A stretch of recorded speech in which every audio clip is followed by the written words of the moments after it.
Oke, selamat datang di channel Jagat Edukasi. Kembali lagi. Nah, pada kali ini kita akan melanjutkan ringkasan rangkuman materi PPKN kelas 8 kurikulum 2012 yang bab 2. Nah, sebelumnya kita sudah bahas bab 1. Nah, sekarang kita akan membahas bab 2, yang mana membahas itu tentang menumbuhkan kesadaran terhadap Undang-Undang Dasar Negara Republik Indonesia tahun 1945. Nah, video ini itu terdiri beberapa bagian. Oke, bagian 1, bagian 2, dan bagian selanjutnya. Nah, video kali ini itu bagian satunya dari bab 2. Oke, lebih rincinya kita akan membahas poin A, yaitu kedudukan dan makna pembukaan Undang-Undang Dasar Negara Republik Indonesia tahun 1945. Nah, di sini kita akan membahas beberapa poin, yaitu 4 poin. Yaitu pertama, kedudukan pembukaan Undang-Undang Negara Republik Indonesia tahun 1945 atau kedudukan pembukaan Undang-Undang Dasar Negara Republik Indonesia tahun 1945. Nah, yang kedua itu hubungan pembukaan dan proklamasi kemerdekaan. Yang ketiga itu pembukaan memuat pokok kaidah negara yang fundamental. Yang keempat itu makna alinea pembukaan Undang-Undang Dasar Negara Republik Indonesia tahun 1945. Nah, kita akan membahas satu persatu dari 4 poin ini. Oke. Nah, kita bahas itu poin 1, yaitu kedudukan pembukaan Undang-Undang Dasar Negara Republik Indonesia tahun 1945. Nah, sebelum kita merangkum atau membahasnya lebih lanjut, mari kita ketahui dan kita baca bersama, yaitu Undang-Undang Dasar Negara Republik Indonesia tahun 1945. Nah, ini itu pembukaan. Oke, kita mulai di pembukaan. Oke. Nah, Undang-Undang Dasar Negara Republik Indonesia tahun 1945. Pembukaan bahwa sesungguhnya kemerdekaan itu ialah hak segala bangsa, dan oleh sebab itu maka penjajahan di atas dunia harus dihapuskan karena tidak sesuai dengan peri kemanusiaan dan peri keadilan. Dan perjuangan pergerakan kemerdekaan Indonesia telah sampailah kepada saat yang berbahagia, dengan selamat sentosa mengantarkan rakyat Indonesia ke depan pintu gerbang kemerdekaan negara Indonesia yang merdeka, bersatu, berdaulat, adil, dan makmur. Kemudian daripada itu, untuk membentuk suatu pemerintahan negara Indonesia yang melindungi segenap bangsa Indonesia dan seluruh tumpah darah Indonesia, dan untuk memajukan kesejahteraan umum, mencerdaskan kehidupan bangsa, dan ikut melaksanakan ketertiban dunia yang berdasarkan kemerdekaan, perdamaian abadi, dan keadilan sosial. Maka disusunlah kemerdekaan kebangsaan Indonesia itu dalam suatu Undang-Undang Dasar Negara Indonesia yang terbentuk dalam suatu susunan negara Republik Indonesia yang berkedaulatan rakyat dengan berdasarkan kepada ketuhanan Yang Maha Esa, kemanusiaan yang adil dan beradab, persatuan Indonesia, dan kerakyatan yang dipimpin oleh hikmat, kebijaksanaan dalam permusyawaratan atau perwakilan, serta dengan mewujudkan suatu keadilan sosial bagi seluruh rakyat Indonesia. Nah, oke. Undang-Undang Dasar merupakan sebagian hukum dasar yang tertulis. Nah, di samping hukum dasar yang tertulis, terdapat hukum dasar yang tidak tertulis, yaitu aturan dasar yang timbul dan terpelihara dalam praktik penyelenggaraan negara meskipun tidak tertulis. Nah, hukum dasar yang tidak tertulis ini disebut dengan konvensi. Nah, sebagai hukum dasar, Undang-Undang Dasar Negara Republik Indonesia tahun 1945 merupakan sumber hukum bagi peraturan perundang-undangan dan merupakan hukum tertinggi dalam tata urutan peraturan perundang-undangan di Indonesia. Nah, pembukaan memiliki hubungan yang erat dengan proklamasi kemerdekaan. Pembukaan juga memuat kaidah-kaidah yang fundamental bagi penyelenggaraan negara. Pembukaan merupakan bagian yang tidak terpisahkan dari undang-undang. Oke. Nah, Dasar Negara Republik Indonesia tahun 1945, Sistematika Undang-Undang Negara Republik Indonesia tahun 1945 sebelum perubahan atau amandemen terdiri atas yang pertama itu pembukaan, yang kedua itu batang tubuh atau pasal-pasal, yang ketiga itu penjelasan. Nah, Sistematika Undang-Undang Dasar Negara Republik Indonesia tahun 1945 setelah perubahan, nah atau amandemen, yang terdiri atas A1 pembukaan dan yang kedua itu pasal-pasal. Oke, jadi yang ketiganya itu tidak ada lagi ya.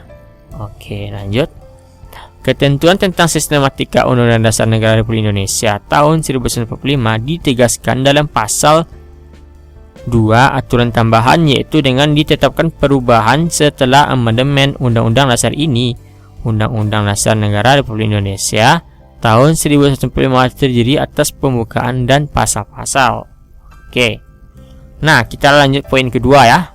Oke, hubungan pembukaan dan proklamasi kemerdekaan. Oke, coba kalian baca dan cermati naskah proklamasi kemerdekaan berikut ini. Nah, adakah persamaan dengan naskah pembukaan Undang-Undang Dasar Negara Republik Indonesia tahun 1945? Oke, mari kita baca. Nah, kami bangsa Indonesia. Oke, kita mulai dari awal ya. Oke, proklamasi. Kami bangsa Indonesia dengan ini menyatakan kemerdekaan Indonesia.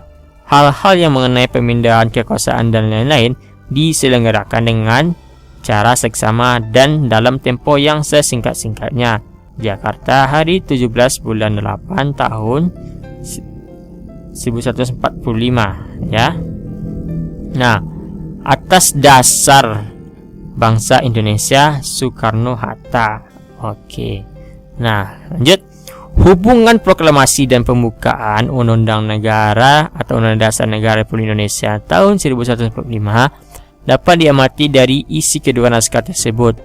Proklamasi kemerdekaan memuat dua hal pokok, yaitu pernyataan kemerdekaan bangsa Indonesia dan tindakan yang harus segera dilakukan dengan pernyataan kemerdekaan. Alinea ketiga pembukaan Undang-Undang Dasar Negara Republik Indonesia tahun 1945 memuat pernyataan kemerdekaan. Oke, pernyataan kemerdekaan di alinea pertama ini diawali dengan pernyataan bahwa kemerdekaan adalah hak segala bangsa. Di alinea kedua, alasan perjuangan kemerdekaan bangsa Indonesia telah sampai pada saat yang menentukan. Juga dipertegas bahwa kemerdekaan merupakan atas berkat rahmat Allah yang Maha Kuasa dan didorongkan oleh keinginan luhur. Nah, dengan demikian, pada dasarnya alinea pertama sampai alinea ketiga merupakan uraian terperinci dari kalimat pertama proklamasi kemerdekaan. Alinea keempat memberi arah pertanggungjawaban terhadap pelaksanaan proklamasi kemerdekaan. Kemudian, isi pokok kedua proklamasi kemerdekaan yaitu tindakan yang harus segera dilakukan antara lain dengan menetapkan Undang-Undang Dasar Negara Republik Indonesia tahun 1945 yang memuat pembukaan. Nah, kita akan membahas poin ketiga, yaitu pembukaan memuat pokok kaidah negara yang fundamental. Oke. Undang-Undang Dasar Negara Republik Indonesia tahun 1945 sebagai sumber hukum tertinggi di Indonesia. Pembukaan Undang-Undang Dasar Negara Republik Indonesia tahun 1945 merupakan sumber dari motivasi dan inspirasi perjuangan dan tekad bangsa Indonesia. Pembukaan undang-undang ini atau undang-undang dasar ini dapat menjadi sumber dari cita-cita hukum dan cita-cita moral yang ingin ditegakkan dalam berbagai lingkungan kehidupan. Selain itu, pembukaan memuat pokok kaidah negara yang fundamental bagi negara kesatuan Republik Indonesia. Oke, lanjut. Oke, pokok kaidah fundamental yang terdapat dalam pembukaan Undang-Undang Dasar Negara Republik Indonesia tahun 1945 antara lain yaitu yang pertama yaitu pokok-pokok pikiran yang diciptakan dan diwujudkan dalam pasal-pasal Undang-Undang Dasar. Yang kedua itu pengakuan kemerdekaan hak segala bangsa. Yang ketiga itu cita-cita nasional. Yang keempat itu pernyataan kemerdekaan. Yang kelima tujuan negara. Yang keenam kedaulatan rakyat. Dan ketujuh dasar negara Pancasila.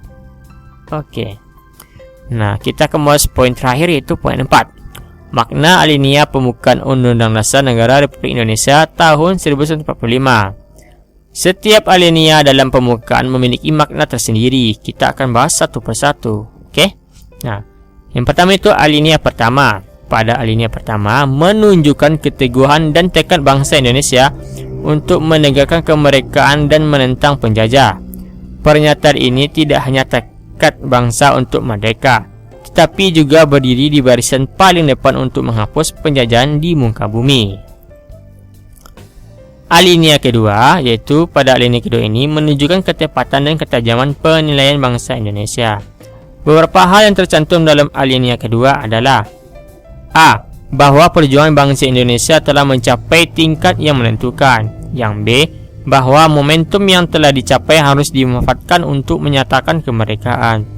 Yang C, kemerdekaan harus diisi dengan mewujudkan negara Indonesia yang merdeka, bersatu, berdaulat, adil dan makmur. Alinea ketiga, pada alinea ketiga ini memuat bahwa kemerdekaan didorong oleh motivasi spiritual, yaitu kemerdekaan yang dicapai oleh bangsa Indonesia merupakan berkat rahmat Allah yang Maha Kuasa. Tanpa ada bantuan Allah, maka Indonesia tidak akan pernah merdeka. Yang keempat itu alinea keempat. Pada alinea keempat memuat prinsip-prinsip negara Indonesia, yaitu A. Tujuan negara akan diwujudkan oleh pemerintah negara. Ketentuan diadakan undang-undang dasar. Bentuk yang B, bentuk negara, yaitu bentuk republik yang berkedaulatan rakyat. Dan yang C itu dasar negara, yaitu Pancasila. Oke, sekian dulu. Terima kasih. Jangan lupa klik tombol subscribe dan nantikan video bagian 2 dan bagian 3 selanjutnya. Oke, sampai jumpa.